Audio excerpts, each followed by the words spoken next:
Hi பிள்ளைங்களா, வணக்கம். உங்கள் சத்தியமா. என்னன்னு பார்த்தீங்கன்னா, இன்றைக்கி எதை பற்றி பேச போகிறோன்னு பார்த்தீங்கன்னா, இயற்கை சமையல் அப்படின்னு நம்ம மண்பானையை பற்றி பேச போகிறோம். பாருங்கள், மண்பானை பொங்க வச்ச பானை இது எடுத்து நான் எதுவும் வேஸ்ட்டு பண்ணாமல் அப்படியே கழுவி சுத்தம் பண்ணி வச்சுக்கிட்டேன். ஃபஸ்ட்டெல்லாம் இதில் தான் நம்ம சாப்பாடு செய்கிறது, குழம்பு வைக்கிறது, கீரை குழம்பு, கறி குழம்பு எது வச்சாலும் அவ்வளோ டேஸ்ட்டாக இருக்கும்.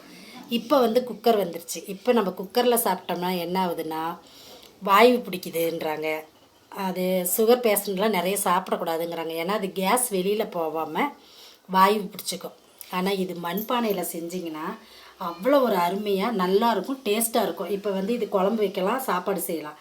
இன்னும் அகலமாக வறுக்கிற மாதிரி வந்திருக்கு. இப்போ எல்லாமே மண்பானையில் வந்துருச்சு. ஏன்னா அந்த காலம் மாதிரியே திருப்பி இந்த காலம் மாறிக்கிட்டு வருது. ஏன்னு கேட்டிங்கன்னா, மண்பானையில் சாப்பிட்ட வரைக்கும் நம்மளுக்கு உடம்புல எந்த ஒரு வியாதியும் வரல.